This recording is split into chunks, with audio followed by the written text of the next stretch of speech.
Gràcies, Oti. Sempre és un plaer venir aquí, a aquestes jornades, amb un entorn tan fantàstic. Probablement el lloc, les instal·lacions més precioses on he dirigit unes paraules. I, per cert, la visita d'ahir a Montserrat va ser increïble, també.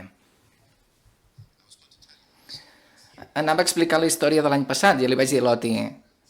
Potser podíeu cridar algú altre, perquè la gent s'avorrirà de mi. Però bé, en qualsevol cas, torno a ser aquí amb tots vosaltres. I estic aquí per parlar-vos sobre les opcions de tractament actuals i futures per l'hemofília.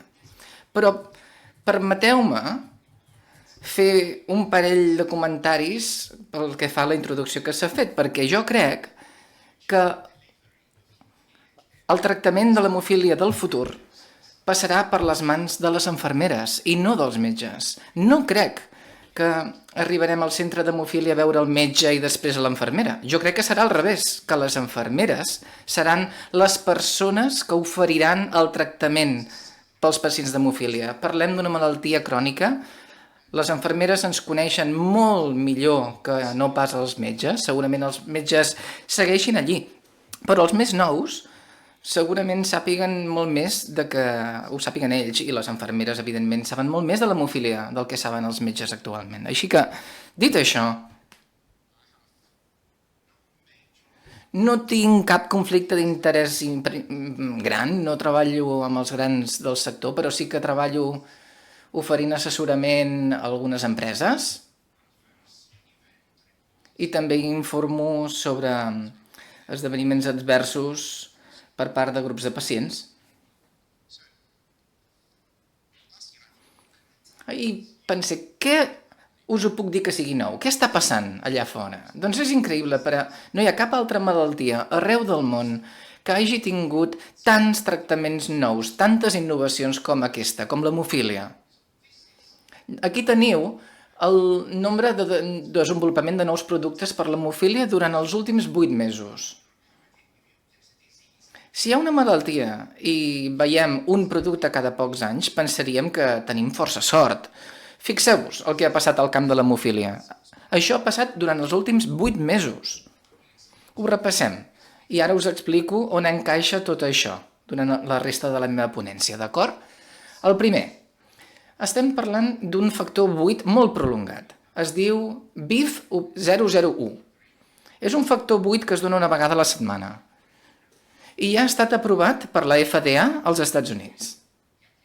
A més, s'ha presentat també la sol·licitud davant d'Europa. Esizumab o Hemlibra per l'hemofília moderada o lleu ja ha estat aprovat per part de l'Agència del Medicament Europea, ho va fer just abans de Nadal de l'any passat.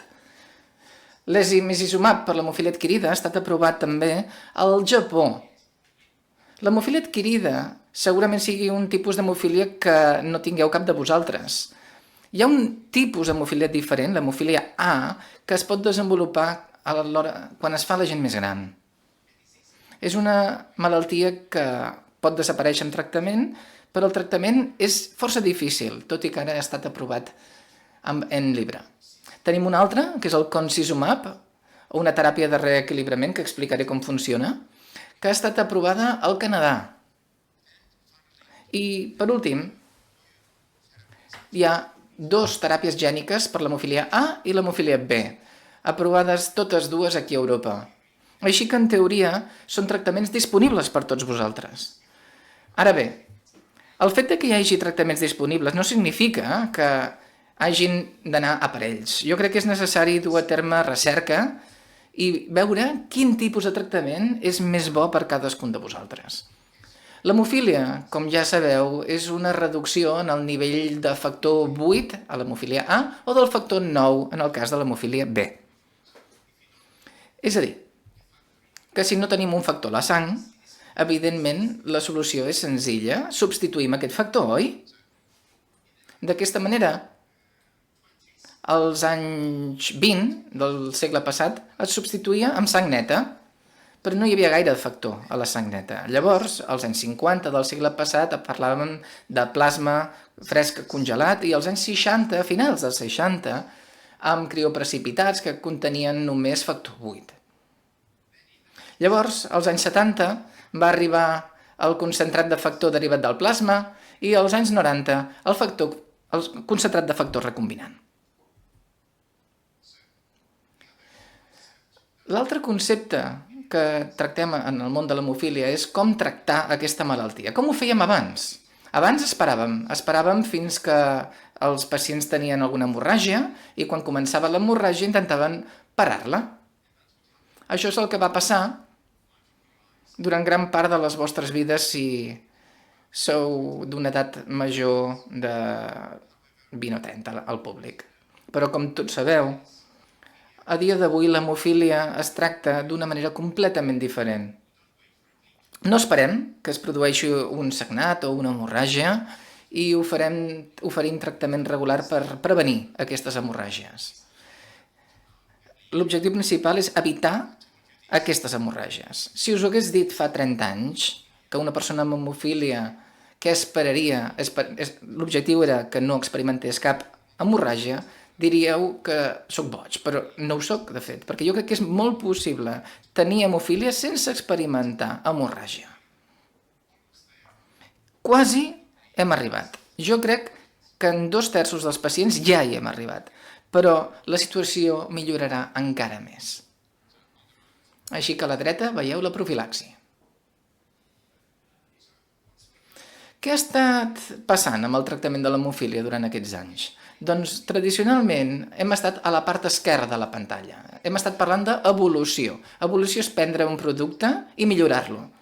Agafar el factor 8, fet del plasma i de recombinant, i llavors administrar-ho per fer una administració a llarg termini. És el que veiem aquí a l'esquerra de la pantalla. Tenim el crioprecipitat, els factors derivats del plasma, els recombinants i també els productes de semivida ampliada. Ara bé, durant aquests últims 5 anys en el món de l'hemofília hem vist una nova opció, l'opció que veiem a la dreta. Estem parlant d'una gran revolució. En aquest cas, intentem tractar l'hemofília d'una manera diferent, sense substituir el factor utilitzant diferents opcions. I ara explicaré com funcionen aquestes opcions. Per poder entendre la diferència entre les dues, hem de pensar, per exemple, en el telèfon. El telèfon que teníem abans, a casa, que potser alguns encara tenen. Un telèfon que està allà, amb una caixa, amb una corda, ho recollim, amb un cable i contestem. Però amb el pas dels anys, els telèfons han millorat molt, s'han fet més petits, hem pogut gravar converses, han anat millorant a poc a poc. Ja no és necessari un cable. Tot això correspon a la part esquerra de la pantalla, però la revolució que ens han portat els telèfons mòbils correspon a la part dreta de la pantalla. I ho ha canviat tot, ha canviat el paradigma. També recordareu com abans escrivíeu cartes, no?, a l'esquerra. Ara enviem e-mails a la dreta. La diferència és bastant rellevant. I aquí veiem com hem arribat fins on estem. Vam començar, com he dit, amb els productes derivats del plasma als anys 70, després els productes recombinants dels anys 90, i després Hemlibra el 2018 o 2019, i després la teràpia gènica durant aquests últims 8 mesos. I a la part inferior de la pantalla veiem els hites principals de l'hemofília. 1985.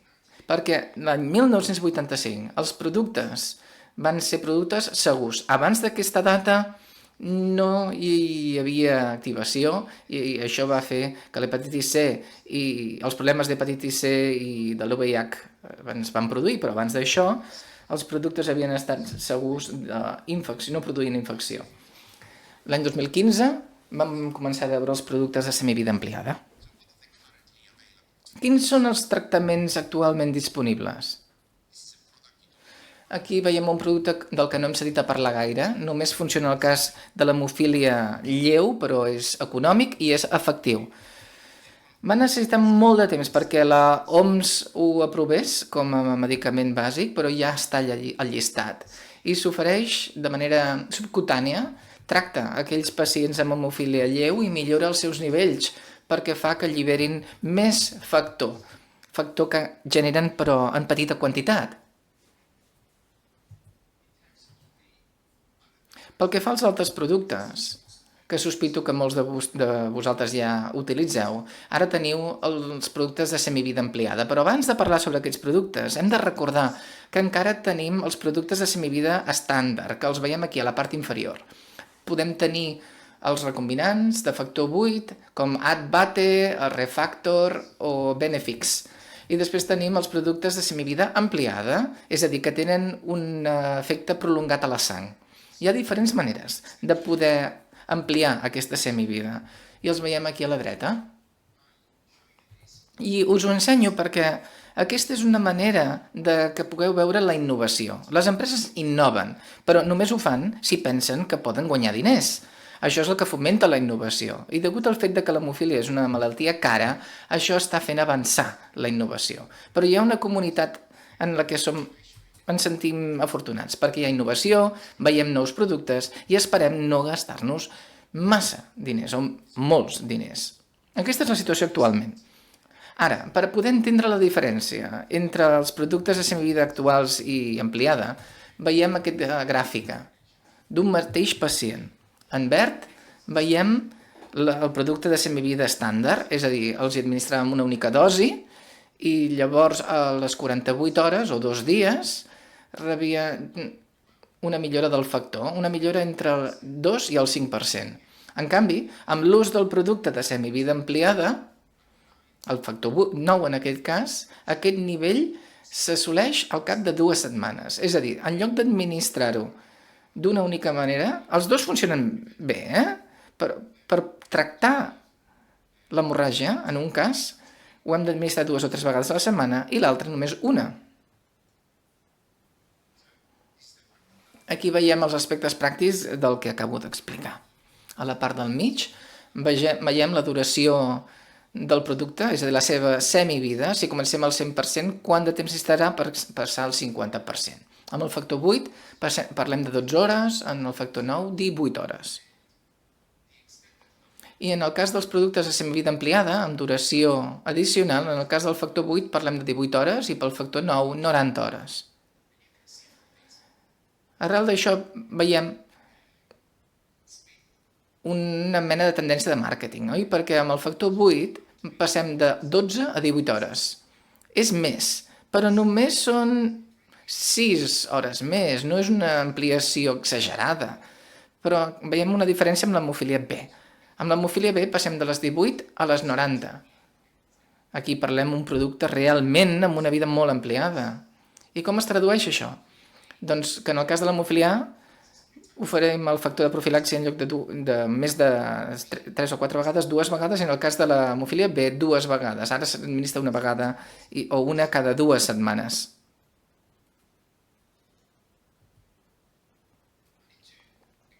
També he d'explicar com funciona el desenvolupament d'inhibidors. Els pacients d'hemofília ho coneixeran. Bàsicament, si el cos no té factor 8 la primera vegada que ho veu, segurament crea un anticòs per no acceptar-ho. És natural. Normalment es produeix en edat infantil, només es produeix les primeres 50 vegades en factor. En el cas de l'hemofília A estem parlant d'un risc del 30%. És més rar en l'hemofília B i fa que el factor 8 no funcioni en el futur, així que ho hem de tractar de manera diferent i ho farem tractament per poder eliminar-ho. És a dir, un tractament molt freqüent.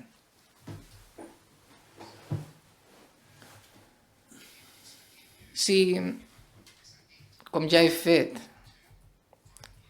fins fa 5 anys, aquesta era la situació de vanguarda. Fins aquí hagués parlat. Aquests eren els desenvolupaments que teníem fa 5 anys. L'any 2017, el que jo he dit ara hagués estat els últims desenvolupaments i els millors tractaments possibles, fins i tot durant part de 2018. Què va passar en aquell any? Vam passar una sèrie de desenvolupaments molt rellevants degut a la introducció d'un producte que es diu emicizumab o Hemlibra. Què fa l'emicizumab o Hemlibra? Per poder entendre-ho, a l'esquerra veiem el que fa el factor 8. A la superfície cel·lular, com aquí, és com una mena de plat. Hi ha dos factors, 9A i 10, i es van movent constantment, així. I mai es connecten amb el factor 8. I perquè mai es connecten, no hi ha coagulació. El factor 8 els uneix, és com un imant. Agrupa el 9 i el 10, els conjunten i llavors formen una coagulació. Amb hemofília A això no es produeix. Van així. Hi ha gent a Japó, és una empresa japonesa, que va pensar, podríem crear un anticòs, perquè els anticossos tenen dos components, un amb el 9A i un altre amb el 10, i ens podem millorar-ho. Llavors el que vam fer és fent la mateixa cosa que fa el factor 8 però de manera diferent, però en forma d'anticòs. I els anticossos es queden a la sang durant un temps molt més prolongat. En lloc de quedar-se a la sang durant 12 o 14 hores, es queden durant un mes. I per aquest motiu el tractament està canviant. Llavors, què fa l'emicizumab o Hemlibra? L'emicizumab és el nom, Hemlibra és el nom comercial, d'acord? I s'utilitza per l'hemofília A amb o sense inhibidors. S'administra subcutàniament i s'administra o bé una vegada a la setmana, una vegada cada 2 setmanes o una vegada cada 4 setmanes. Si s'administra una vegada cada 4 setmanes, s'administra la mateixa dosi però multiplicada per 4. No s'administra menys si la duració és més llarga, d'acord? Llavors, entre un 65 i un 80% dels pacients amb emicizumab no experimenten hemorràgies. Les proves de coagulació són normals. Si esteu en un centre que no té un centre d'hemofília bo i aneu, llavors aneu amb compte, perquè si esteu de vacances, per exemple, i aneu a un centre i esteu seguint tractament amb Hemlibra i necessiteu cirurgia d'emergència i us fan una prova sanguínia o envien al laboratori, diran, és normal, i pensaran, doncs podem operar ara mateix perquè no hi ha cap tipus de problema. Doncs no, això és una noció equivocada, i no només no és equivocada, sinó que és fatal, perquè llavors podeu experimentar grans problemes. Així que si esteu seguint aquest tractament amb Hemlibra, heu de dir a les persones que ho esteu seguint, i els heu de trucar al centre d'hemofília en cas de necessitar cirurgia. I haureu de sotmetre-us a l'operació en un centre on ho coneguin bé. En aquest cas, el pacient passarà de tenir una hemofília A moderada o severa a lleu o moderada.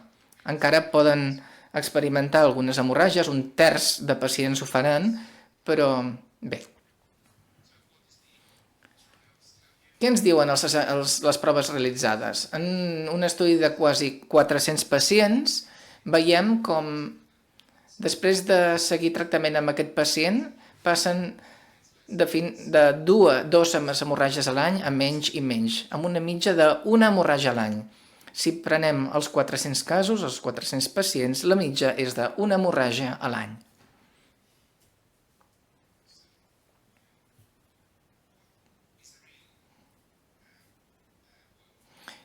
I quina és la situació actual? Al Regne Unit hem tingut Hemlibra durant uns 4 anys ja,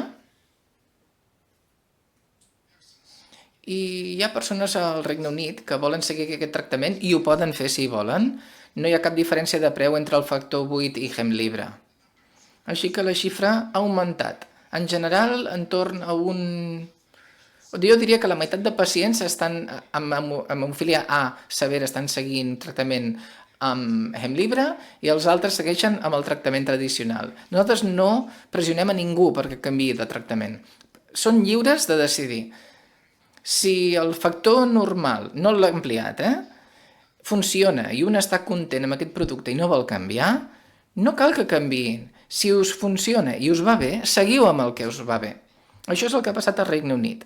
En població pediàtrica estem parlant de persones ja amb profilaxi.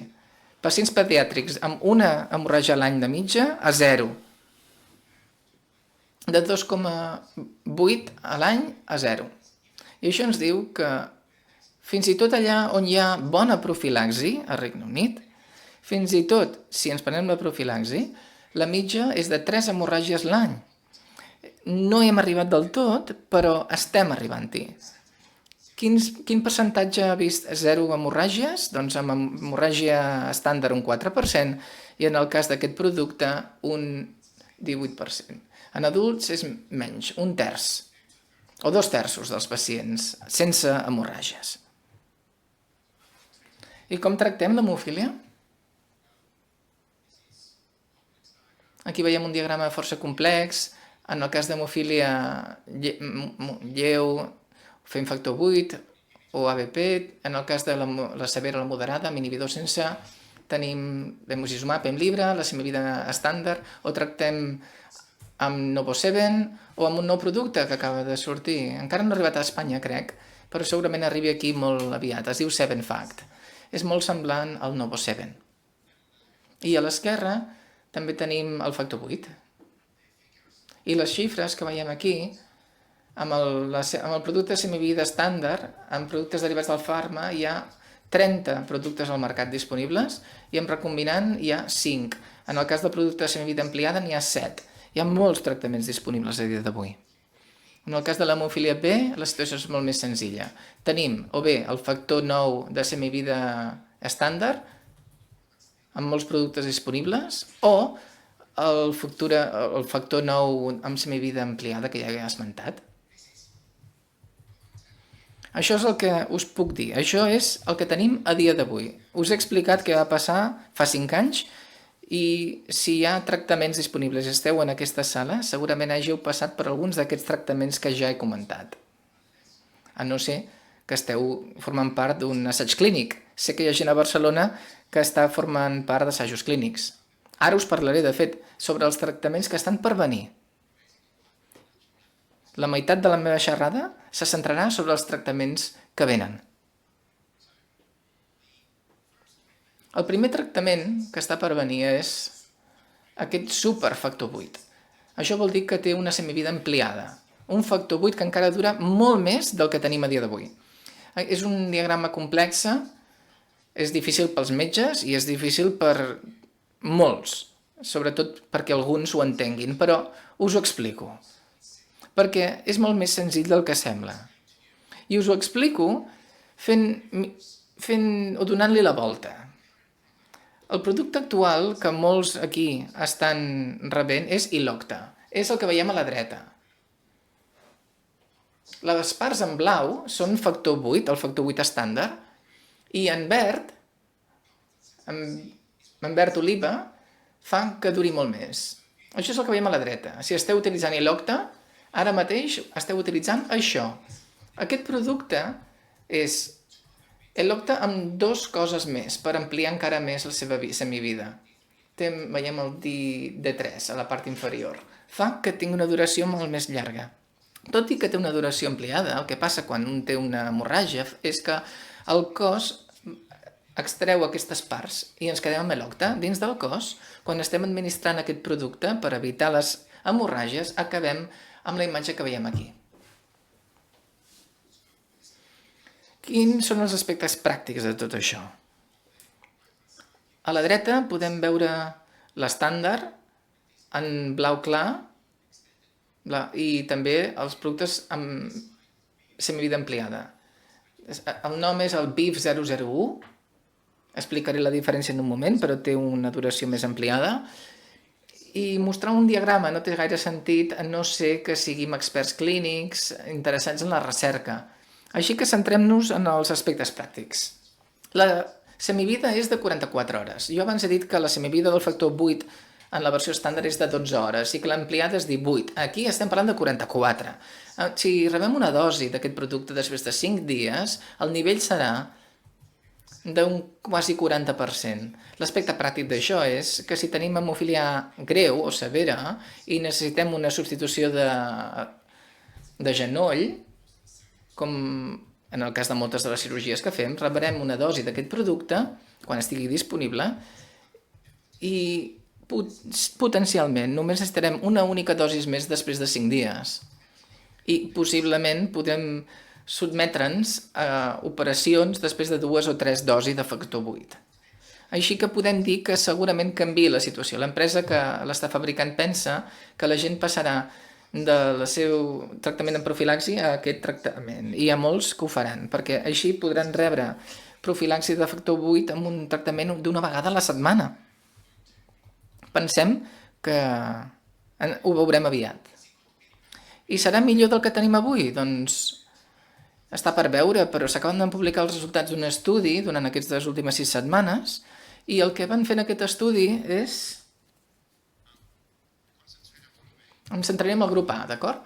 El que van fer a la part central és que tenien 78 pacients que seguien la profilaxi amb factor 8, amb una hemorràgia per l'any, i després van administrar aquest producte amb una mitja de 0% d'hemorràgies.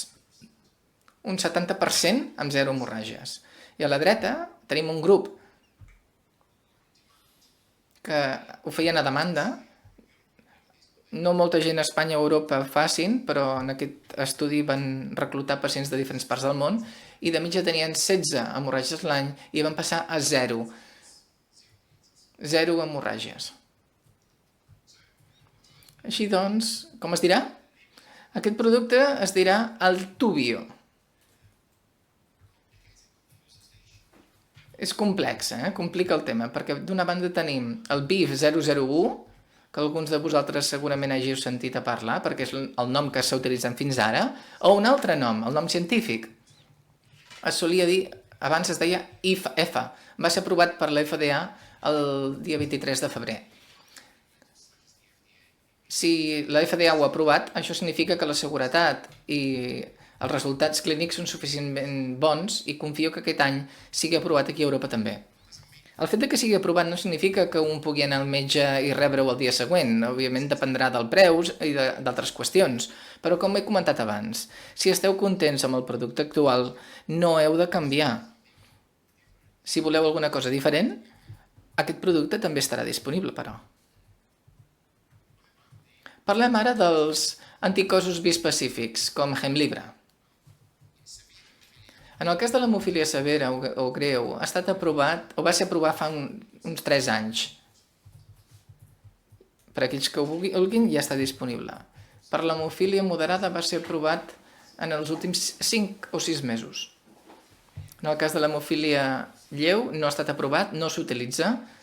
Jo crec que no és necessari, perquè les persones amb hemofília lleu no tenen gaires hemorràgies. L'hemofília adquirida només aprovat al Japó, segurament s'aprovi també a Europa, però encara hem de saber que és segur en aquesta situació abans d'utilitzar-lo. I també tenim una situació força interessant per a aquelles persones amb l'enfermetat de von Willebrand. És possible que es pugui utilitzar, però s'està investigant. En la següent diapositiva us ho explico. També tenim un altre aspecte força interessant. Vaig enviar les meves diapositives a la meva presentació a l'OTI la setmana passada i des que li vaig enviar s'ha produït una nova publicació d'un estudi. Les persones que han creat aquest factor realment ampliat estan fent aquests assajos clínics en el cas de la malaltia de von Willebrand de tipus 3 perquè pensen que funcionaran. Jo no sé si funcionarà o no, però és interessant veure que aquelles persones amb la malaltia de von Willebrand pot ser una hemofília severa en alguns casos, també. I hem de tenir en compte el gran nombre de productes que tenim pel tractament de l'hemofília. No tenen gaires productes pel tractament d'aquesta malaltia. Però sí que tenim els productes derivats del plasma i també hi ha productes recombinants. També tenen un altre producte del que no parlaré, que es diu BET200, que potser s'introdueix per a aquest sector de la població, i també potser el Tubio, no ho sé. És a dir, que pel cas de la malaltia de von Willebrand no hi ha gaires productes, però possiblement durant els pròxims 3 o 4 anys hi hagi 4, 5 o 6 productes disponibles per a ells. Podria ser un camp interessant per a aquelles persones amb von Willebrand, perquè han de pensar que no s'estan deixant de banda. També hi ha una altra alternativa amb emicizumab o Hemlibra, que es diu MIM8, està en fase d'estudi, hi ha diferents persones a Barcelona que estan participant dels assajos clínics, i almenys hi ha 4 productes cosins de l'Hemlibra que estan en fase de desenvolupament. És a dir, d'aquí uns anys veurem molts més productes com aquests disponibles. Aquí tenim l'ús de l'emicizumab pel cas de la malaltia de von Willebrand de tipus 3. Aquesta malaltia és com l'hemofília, bàsicament. Tenen hemorràgies a les articulacions i poden ser situacions molt greus. A diferència de l'hemofília, la malaltia de von Willebrand de tipus 3 afecta a homes i dones. I quan passa a les dones tenen una condició d'hemorràgia que en època menstrual és molt problemàtica i pensem que aquest pot ser un molt bon tractament per a aquesta població. Hi ha una altra la publicació més interessant només fa referència a 6 pacients tractats.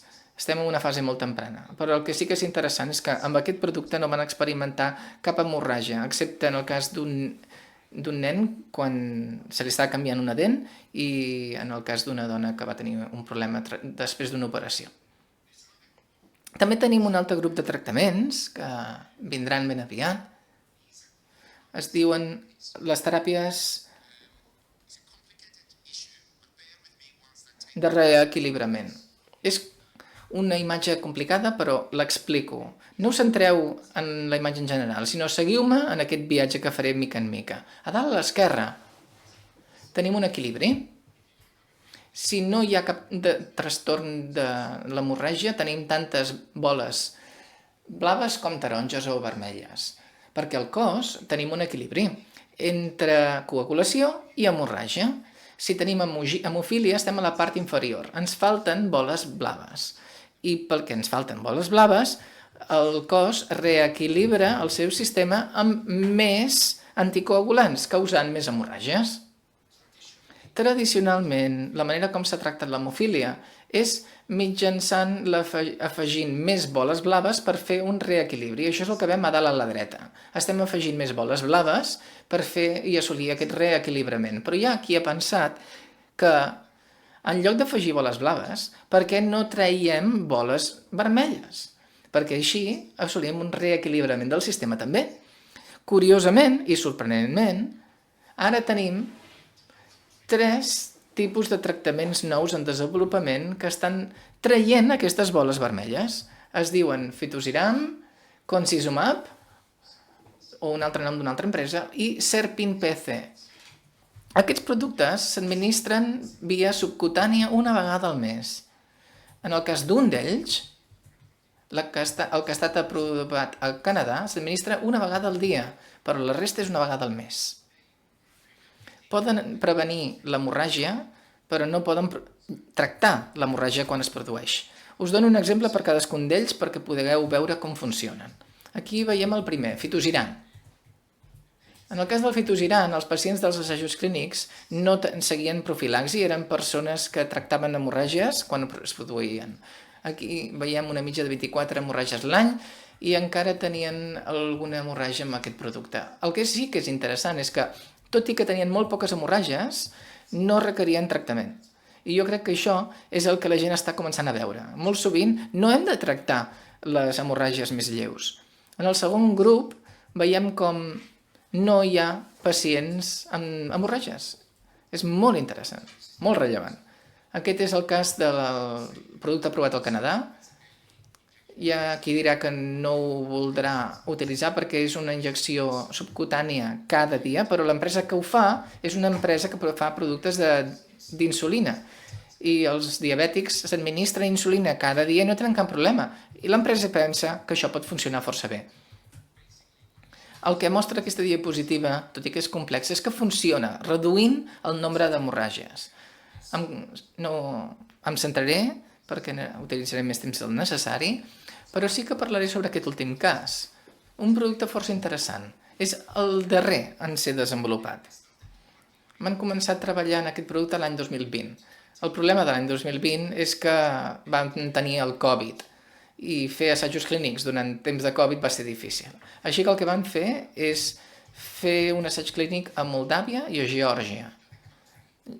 Geòrgia, el país d'Europa de l'Est, no Geòrgia, Estats Units. El tractament de l'hemofília en aquests 2 països no funciona gaire bé. Ja érem conscients, estaven a nivells dels anys 60. Així que a l'esquerra veiem com els pacients tenien unes hemorràgies mitges de 35 a l'any. I això és com l'hemofília era abans aquí. Els més joves o els pares de joves no poder entendre com pot ser una vida amb 35 hemorràgies l'any aquí, afectant les articulacions i com ens pot afectar.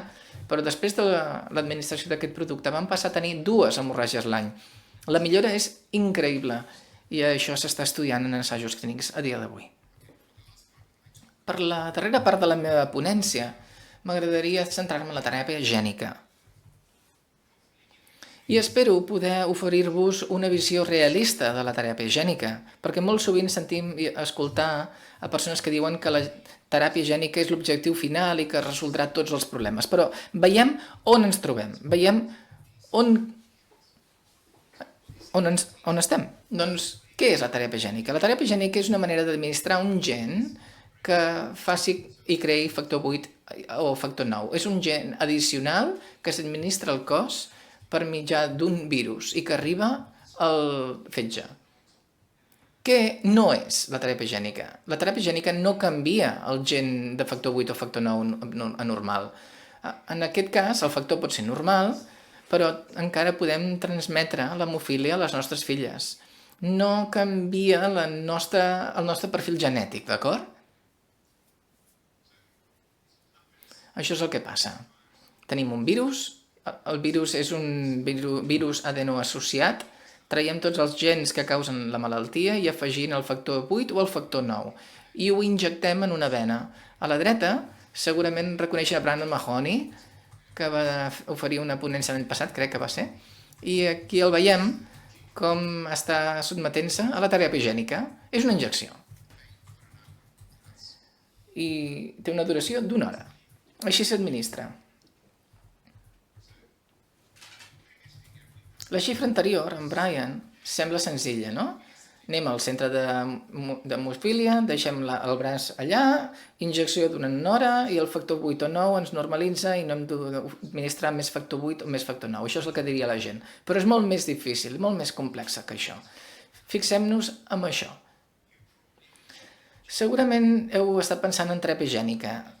Doncs hem de començar un any abans, buscant informació, novetats, i llavors prendre la decisió adequada per cada pacient. No és una decisió fàcil, perquè una vegada hem passat per la teràpia gènica no la podem desfer. Una vegada la teràpia gènica es troba dins del cos, es queda dins del cos. I després tenim el dia de la infusió, que és la part més senzilla de tot plegat. La infusió és la part més senzilla de tot aquest procés, però llavors el pacient haurà de tornar 1 o 2 vegades a la setmana durant 6 mesos per confirmar que el cos accepta la infusió i que no la refusa. Si no, necessitarem més injeccions i després el seguiment serà al cap de 15 anys. Jo crec que hauria de ser per tota la vida, però bé, és un gran compromís. Si esteu treballant a temps complet, aquesta opció segurament no sigui l'opció de tractament més adequada, a no ser que us preneu 6 mesos de baixa. Qui pot fer aquest tractament? Doncs els pacients amb hemofília A o B, hemofília severa, sense inhibidors, tot i que els assajos amb inhibidors ja han començat, així que veurem si funcionen aquests pacients. No podem tenir un anticòs per aquest virus abans. Els pacients han de ser adults, per sobre dels 18 anys. No hi ha d'haver hepatitis B o C activa, tot i que potser hagin pogut rebre tractament abans. Tampoc cap malaltia hepàtica i tampoc el fet de tenir el virus del VIH positiu no és un factor d'exclusió. Això és el que passa amb la teràpia gènica. S'administra al moment 0 i llavors el factor 8 puja fins al 50%. Llavors va baixant, però no fins a la línia de referència. Això ens diran que és el millor i que és així com respondrem. Tot i així, això és el cas d'un pacient amb hemofília A.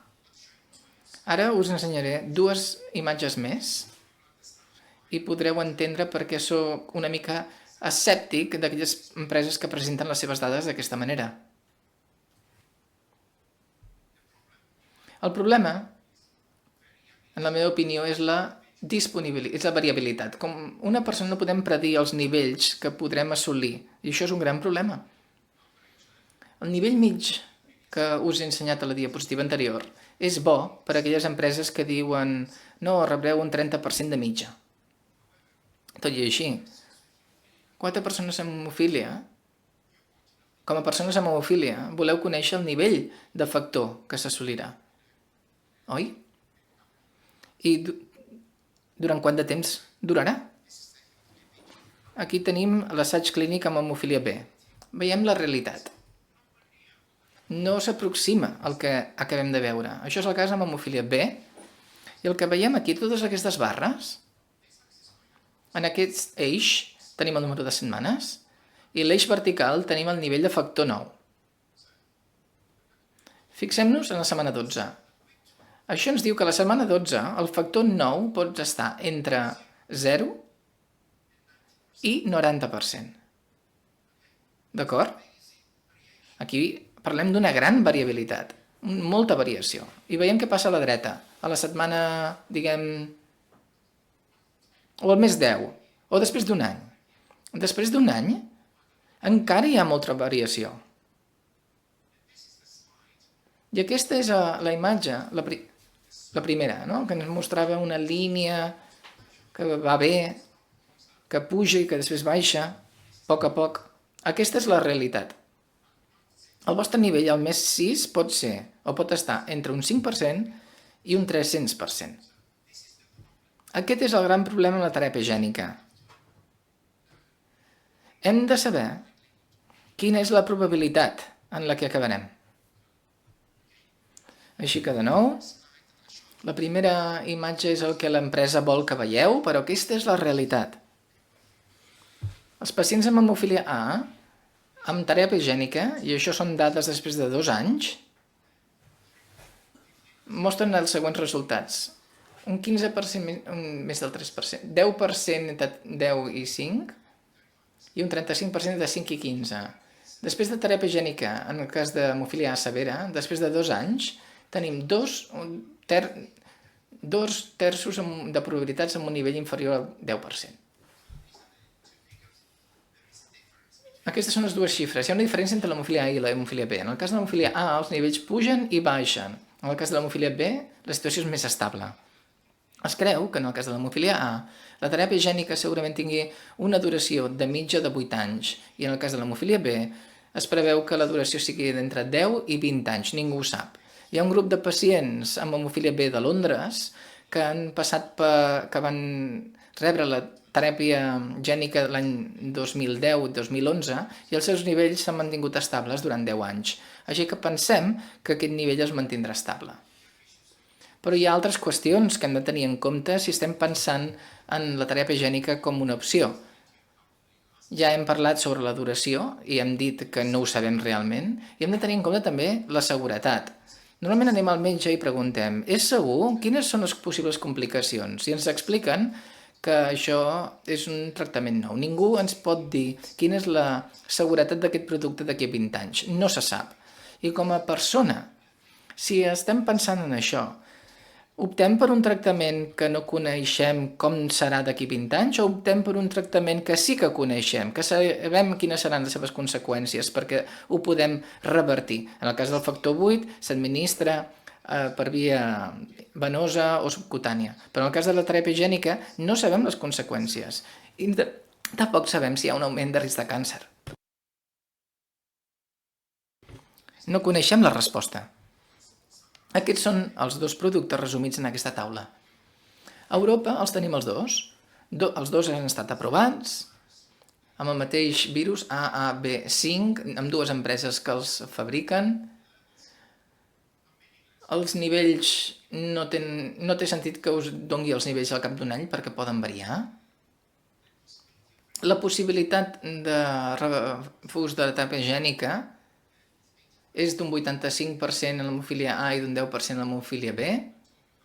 Ja us he parlat sobre la duració i la part de baix ens dona una xifra molt important. L'hemofília A té un cost de 1,5 milions d'euros per dosi i l'hemofília B té un cost actual en el preu americà que és de 3,5 milions de dòlars per dosi.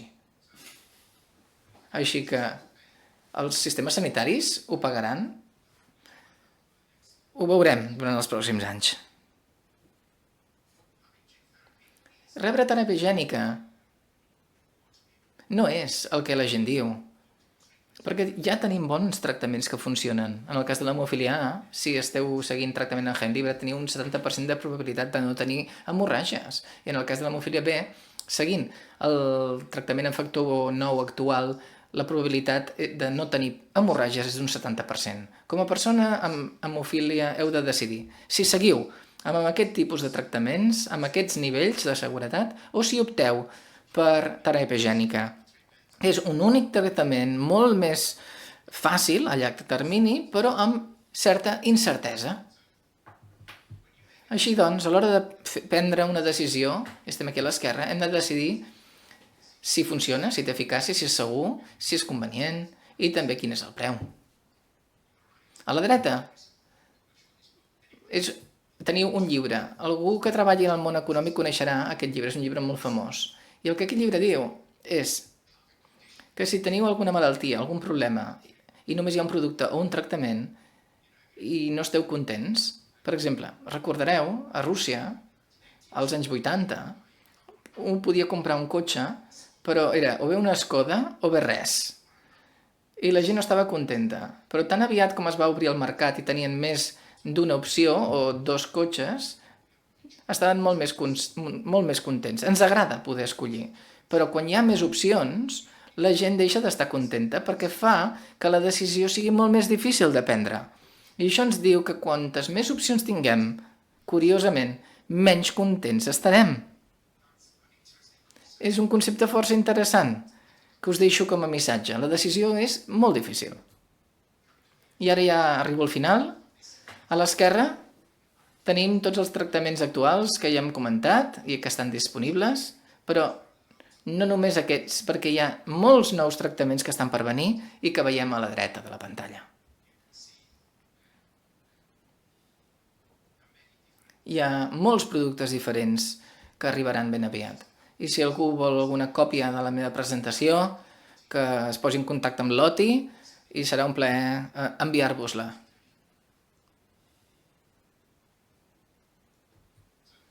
Així que, en resum, actualment tenim molts tractaments efectius i segurs per l'hemofília. Hi ha diverses teràpies i tractaments en desenvolupament. La teràpia higiènica ha estat aprovada tant per l'hemofília A com per l'hemofília B. La decisió sobre quin tractament hem de seguir pot ser una decisió molt difícil. No és decisió del metge. El metge us pot dir quins són els diferents aspectes, els punts forts i els punts dèbils, però la decisió ha de ser vostra. No deixeu que el vostre metge prengui aquesta decisió per vosaltres. Heu de prendre la decisió i ha de ser una decisió personal, tot i que difícil. I per últim, tenir 0 hemorràgies en pacients d'hemofília és una realitat. Aquest hauria de ser el nostre objectiu. Cada persona, amb un nadó amb hemofília A, per exemple, la gestió òptima hauria de ser que aquest nadó no experimenti cap hemorràgia. Així que la meva última imatge és una imatge de promoció pròpia. Si esteu interessats o interessades en aquest camp, tinc una pàgina a Twitter. La veieu aquí, a la part inferior. I publico tuits sobre hemofília i també sobre altres trastorns mèdics. Si voleu saber com funciona aquest camp i cap a on va, seguiu-me a Twitter. Moltes gràcies.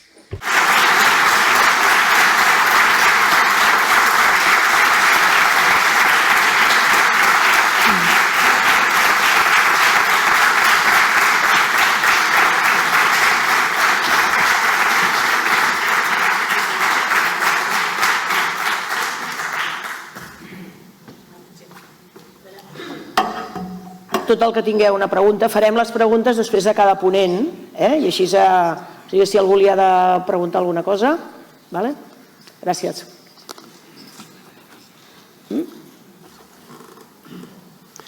Wait for the microphone. Bon dia. So before you ask me, if there is anybody in the audience that has a question for me. Si hi ha algú al públic que té alguna pregunta, però que no vol fer la pregunta ara, aquí en públic, si us plau, em podeu trobar personalment.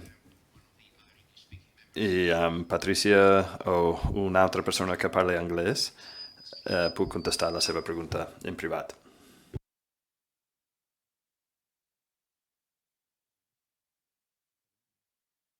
Buenos días. Mi pregunta es respecto al tratamiento de Hemlibra, que últimamente se escucha para gente con una vida activa a nivel de deporte, y no sé qué opinión tendrías tú respecto al tratamiento para personas que hacen deporte diariamente.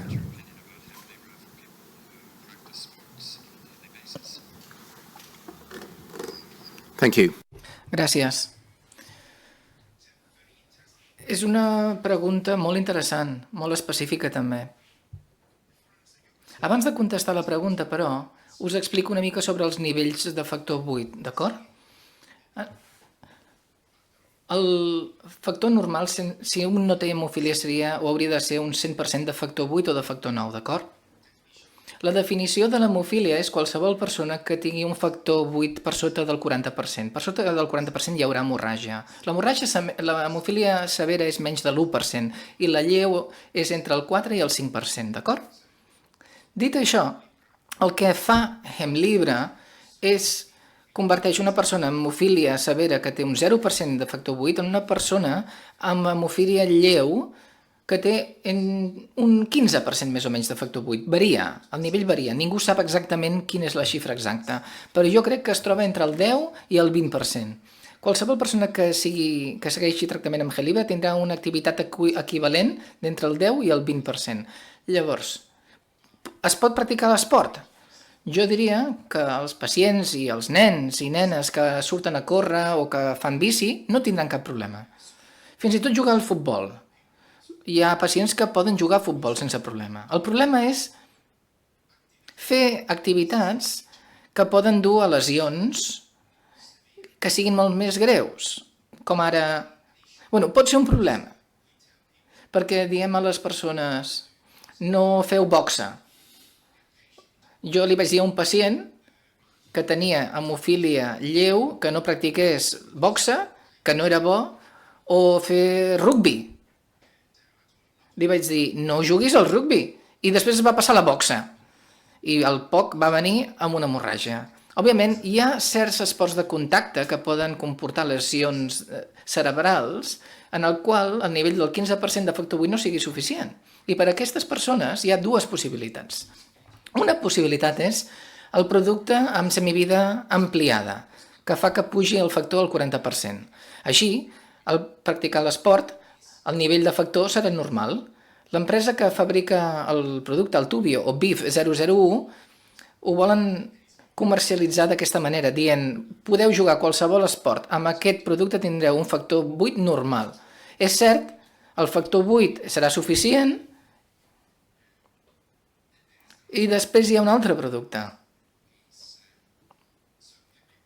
Hemlibra és el primer producte amb aquest anticòs.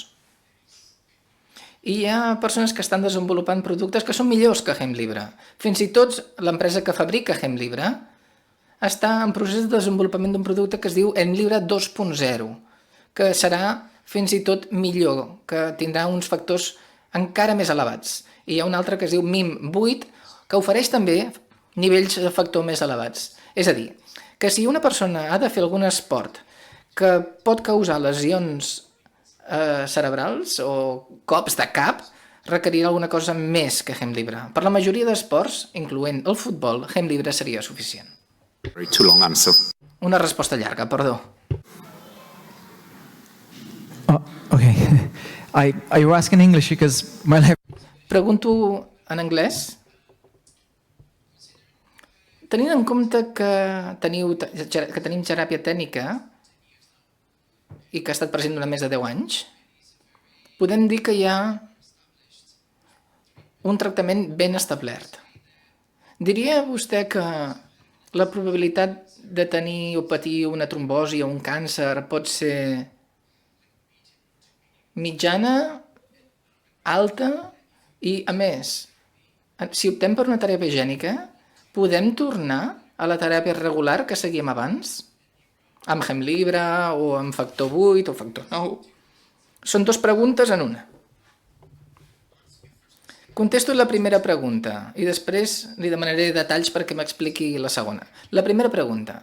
Hi ha algú que ha seguit aquest tractament de teràpia gènica en 10 anys i encara està preocupada pels esdeveniments adversos? Aquelles persones que han seguit teràpia gènica durant més de 10 anys és un grup de pacients tractats al Royal Free Hospital de Londres. El tractament que van seguir aquestes persones va consistir en... Crec que van ser 9 o 10 pacients, d'acord? El nombre de pacients va ser petit. No podem extrapolar si tractem 10 pacients com seran 1.000. Llavors, en els últims 5 anys hi ha hagut 3 càncers en les persones sotmeses a teràpia gènica. S'ha analitzat el seu cas en detall. Les empreses que fabriquen el producte diuen que els càncers no estaven relacionats, perquè ara, a tot el món, segurament hi hagi entre unes 350 persones amb hemofília que han passat per teràpia gènica. És un nombre considerable. Si tenim una xifra gran, 350 persones de la població, algunes segurament tinguin algun tipus de càncer. No conec la resposta, no sé si la situació de risc de càncer existirà, però tal com ho veig jo diria que hi ha incertesa. Potser no hi hagi un augment de probabilitat de rasca, però la incertesa existeix. Així que, en el cas d'aquests 10, segurament no tinc problemes, però un dels pacients del nostre centre va tenir una trombosi després de la teràpia gènica. I ara, pel que fa a la segona pregunta, me la pot tornar a fer? Sí. La segona pregunta és... Si opta per una teràpia gènica, tant sigui A o B, un pacient pot tornar a la teràpia d'abans perquè no és efectiva, la segona? Doncs posem que hem optat per la teràpia gènica i no funciona. Podem tornar al tractament d'abans? Sí. I això és el que passa amb l'hemofília A. Hi ha qui ha tornat al factor 8 i funciona. Funciona igual de bé. Igual que abans, almenys. Tant amb Hemlibra com amb factor 8 i factor 9.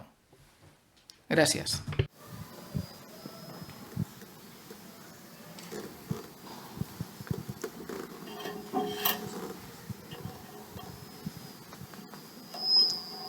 Yep.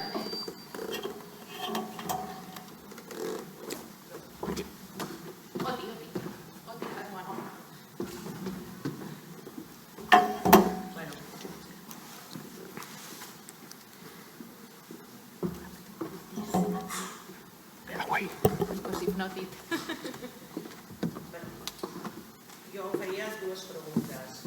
Una, realment la teràpia gènica sembla que és una cosa molt terrible encara i que sí que veiem que hi ha tractaments intermitjos com el que s'ha parlat. No em sent? Sí. Amb el... Yeah. The translators cannot hear you, so you have to ask it. You have to use the microphone. Ara? Val. No, que dic que faria 2 preguntes.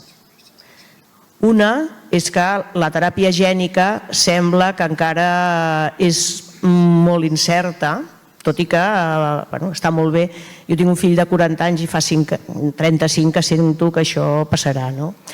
Ara bé, veig que hi ha uns tractaments intermitjos, com és tota aquesta teràpia subcutània, que encara hi ha molt per avançar. I volia fer-te 2 preguntes.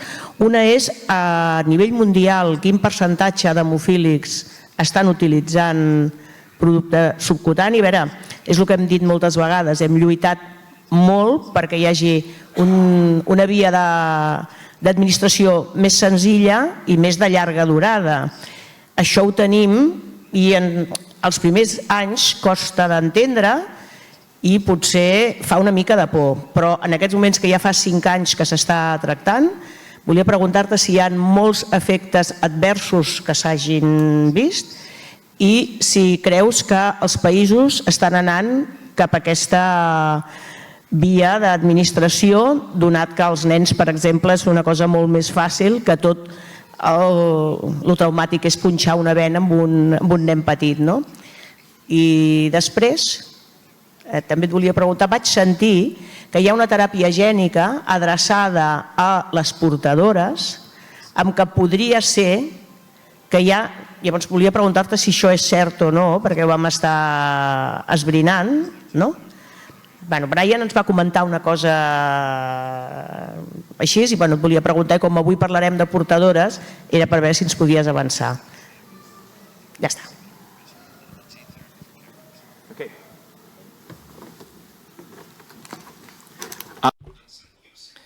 Contestaré la segona pregunta primer, sobre teràpia gènica per les portadores. No hi ha cap teràpia gènica per portadores. I no n'hi ha perquè la majoria de portadores actualment no tenen suficients hemorràgies com per poder acceptar el risc de la teràpia gènica que aquesta comporta. Sí, contestaré la pregunta.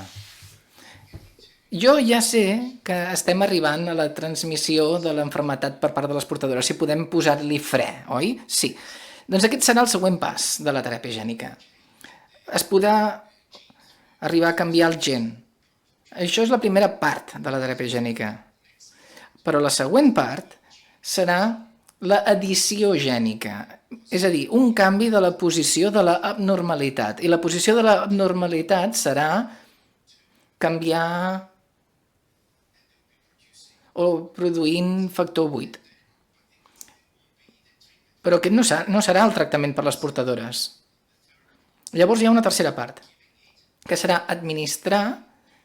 fer teràpia gènica, però a l'òvul, abans de l'arribada de l'espermatozoide, per poder canviar-ho a aquest nivell. Però ningú pot fer aquest tipus de feina a dia d'avui. Només hi ha hagut una persona que va fer teràpia gènica amb òvuls i va ser un metge xinès que ho va fer per al seu propi compte i el van arrestar. De fet, actualment està a presó a Xina per haver fet aquest tipus de recerca. Així que, potencialment, d'aquí a 50 anys potser sí que es pugui fer d'aquesta manera, però a dia d'avui la resposta és no. I tornant a la primera pregunta sobre els problemes o els efectes adversos a aquelles persones que segueixen tractament amb Hemlibra i quin tipus de problemes hi ha, jo diria que en un principi, quan s'administra per primera vegada, hi ha persones que poden tenir mals de cap. Això pot ser un problema. Parlem d'un 10 o 15% de persones que poden patir mals de caps. L'altre problema és reacció cutània. Això pot ser persona que pot tenir o sentir dolor, sobretot els nens i nenes, degut al volum de la injecció, que s'administra sobretot, i després hi ha dues altres qüestions més que s'han de tenir en compte si un està seguint tractament amb Hemlibra.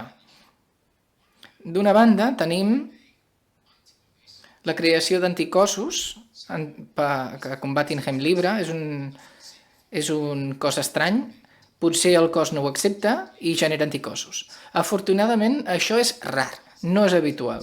Les últimes o darreres xifres que he vist és que arreu del món hi ha 11.000 pacients amb hemofília que estan seguint tractament amb Hemlibra. Hi ha només 5 casos de persones que han creat anticossos per no acceptar la Hemlibra, perquè no funcioni. És poc habitual, però funciona. Però hi ha casos. Si seguiu tractament amb Hemlibra, amb hemorràgies, us heu de posar en contacte amb el centre d'hemorràgia, perquè haurem d'analitzar si us trobeu dins d'aquest petit grup de pacients.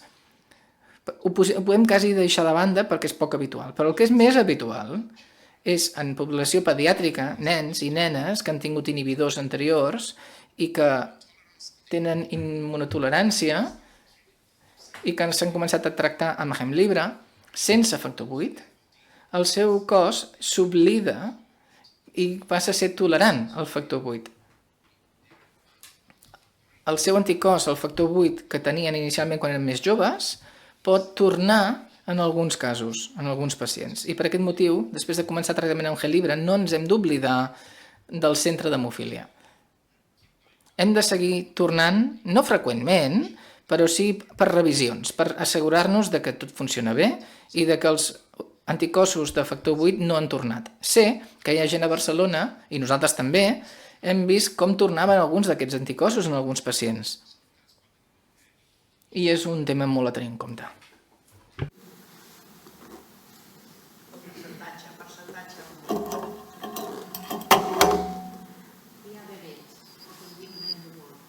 Ah. Okay. They can't hear. I'll ask a question. The question was... La pregunta és quin és el número mig de persones arreu del món que segueixen tractament amb aquests productes. En primer lloc, no podem parlar de mitjanes. Si us podeu imaginar, de totes aquelles persones amb hemofília arreu del món, segurament 2/3 de la població mundial amb hemofília no tinguin cap tipus de tractament, no rebin cap tipus de tractament. Si a l'Àfrica, per exemple, no hi ha tractament.